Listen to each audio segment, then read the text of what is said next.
Hi everyone, my name is Kathleen Deggelman. I am a retired real estate agent and a recovered real estate investor.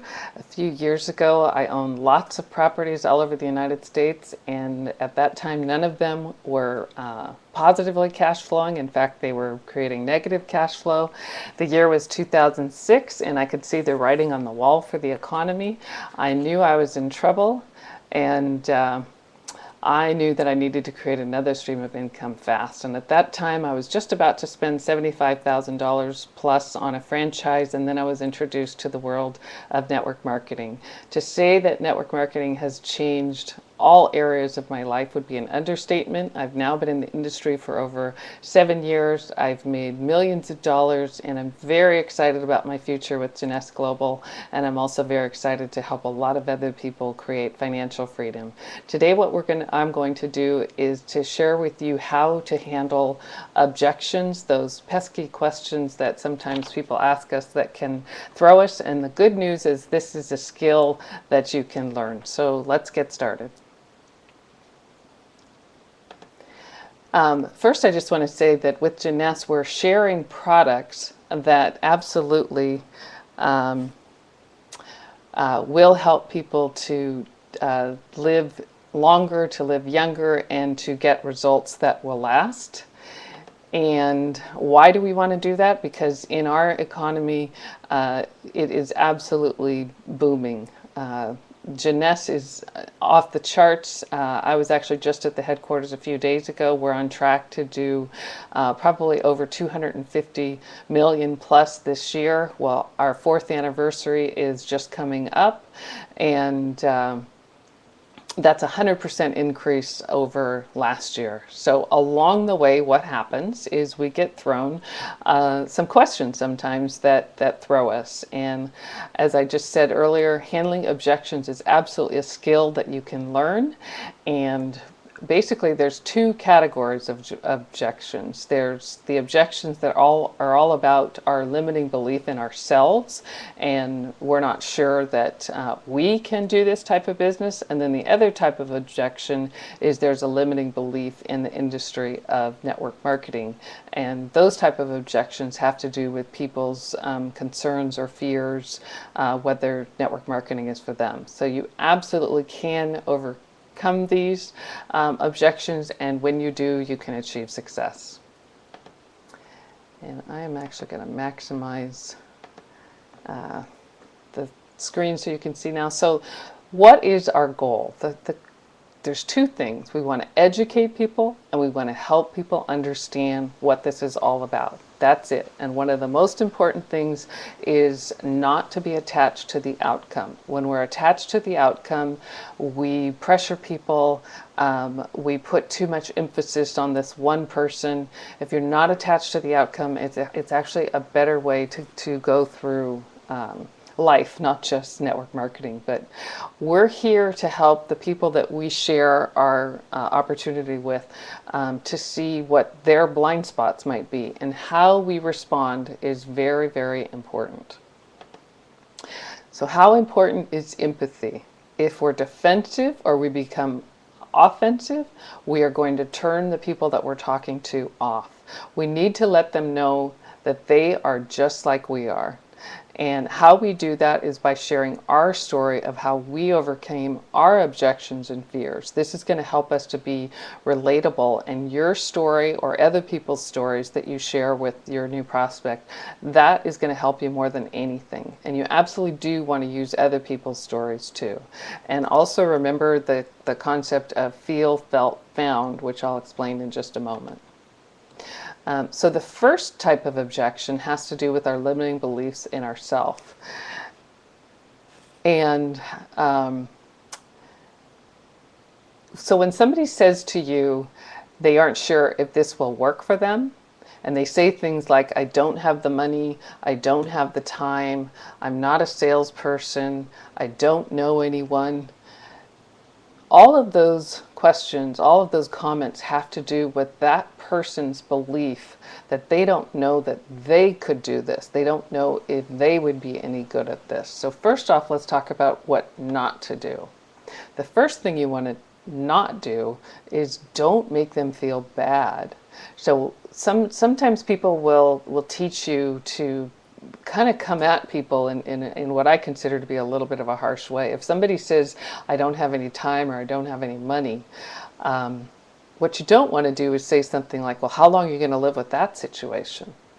Ask yourself, would that make you feel good or bad to hear that? It's probably not going to make you feel very good. And our intention is that when someone spends time with us, that they feel good, not that they feel bad about themselves. It's much better to relate to them and tell them your story. So how do you relate to them? How do we relate to them? So if someone says to you, I don't have any money, tell them your story. Say, I had the same concern, and maybe you didn't have the same concern. That's when you'd want to bring in your friend's story, your friend that had the same concern. But let's assume that you did have that same concern. You weren't sure if you had the money, or maybe it wasn't the right time for you to spend the money. So tell them your story. Let them be able to relate to you. Say, I had the same concern. And what I realized that I was just tired of feeling that way. I was tired of feeling that I couldn't afford something, and I wanted more out of life. So I found a way, and I'm so happy with the decision. And let me ask you a question. If you really thought there was a way for you to take control of your finances, do you think you could find a way to make that happen? Isn't that a much better way to provoke some thought in someone as opposed to putting them on the defensive? So the concept is you tell them that you are the same. You empathize with them. You don't want to put someone down, or you definitely don't want to get defensive, and you don't want to put them in a position where they're feeling defensive. So you do want to share from your heart your pain and your concerns, and that you found a way to solve it.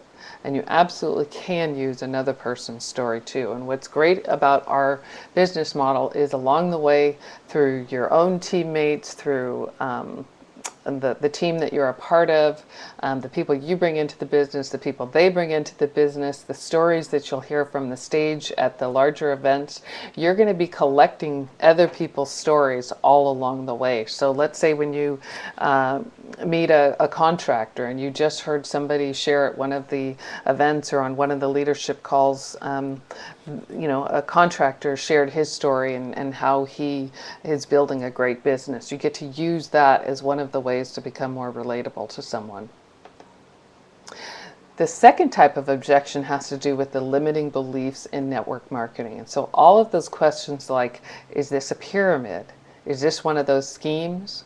I don't want to pester my friends. Is this MLM? How much are you making? Those are all questions that have to do with they're not sure if the business model of network marketing is for them. And it's their doubts and their fears and their concerns or any past history that they've had about our industry. So this again is what not to do. Don't go crazy on them. This is not the time to get defensive. Take a moment and say, yes, it is network marketing. Have you been involved with network marketing before? And then let them tell you their story. It opens them up and it gives you a chance to ask more questions. So you absolutely want to hear their story, especially if they say their objection with emotion, because that is probably an indication that they personally have had experience with network marketing before. So you want to listen to their story and then ask, what do you think was the reason you didn't succeed? Listen to the answer and then ask, do you feel like you gave it a fair shot? Maybe your timing was just off. It's not necessary that you say these exact same things. You want to get the concept. The concept is to hear their story, to listen with empathy, and then suggest that maybe it was that particular business, or it was a time in their life where it wasn't the right thing for them, and that this is something that they really might want to look at. You want to hear their story, you want to be friendly, and you want to ask more questions. And here's the feel, felt, found principle. This is a great tool in your toolbox. When somebody says, is this one of those pyramids? And if you're new in the business, that's a question that you really most of us really don't like to hear. But let's say you're new in the business and someone says, is this one of those pyramids? Remember the feel, felt, found principle. This is how it works. I know how you feel. I felt the same way. And what I found out is pyramids are illegal and I wouldn't have anything to do with that. Doesn't that sound better? And what if somebody says, I don't want to pester my friends? You can say, if you really believed in a product, would you want to tell your friends about something great? What if I could show you a way to share this so it didn't feel like a sales pitch? Most people, when you come back with that question, they're interested. If you can help them to feel like they're not bothering their friends and that they're not pitching something, most people are more open to hearing what's next. And last but not least, this is a question that, especially if you're new in the business or haven't been doing it for very long, can really scare us, is the question, how much money are you making now? Now, if you're making some money, it feels great to answer this. But if you aren't, you tell them you're just getting started. If you're new, the way that you answer how much money are you making, you say, I'm just getting started. And if you've been doing it for a while, then you could say, well, I'm working this part-time and I'm very excited for the future. And a little bit more about regarding the money. You can also tell your story to date and how you're working with people who are making money, and that success leaves clues, and that you love that you finally have a mentor to help you become successful with this. So again, I just want to emphasize that you tell your story, where you are to date, be truthful, and that you love that you're finally getting to work with people who have been successful in this industry, and that you're very much looking forward. One thing that I always like to do is if I'm talking to someone new in person, I've got the rank charts in front of me. You can highlight where you are now and where you're going to be by what date. And it's not necessarily important what the rank is or what the date is. What's important is your conviction and your enthusiasm and your belief that you're going to get there. And what you want people to realize is that you are going to do this, and you'd love to do it with them, but you're still going to do it even if it's not with them. And the best news about all this is when you feel comfortable with these questions, that's all there is, just this handful. You're going to hear the same ones over and over. So get really good at answering these. Get comfortable with the concept. And remember, we're looking for people who are open, and our goal is to educate and to help people understand what this is all about. Remember not to be attached to the outcome. Thanks for joining me tonight, and I look forward to talking to you soon. Have a great day.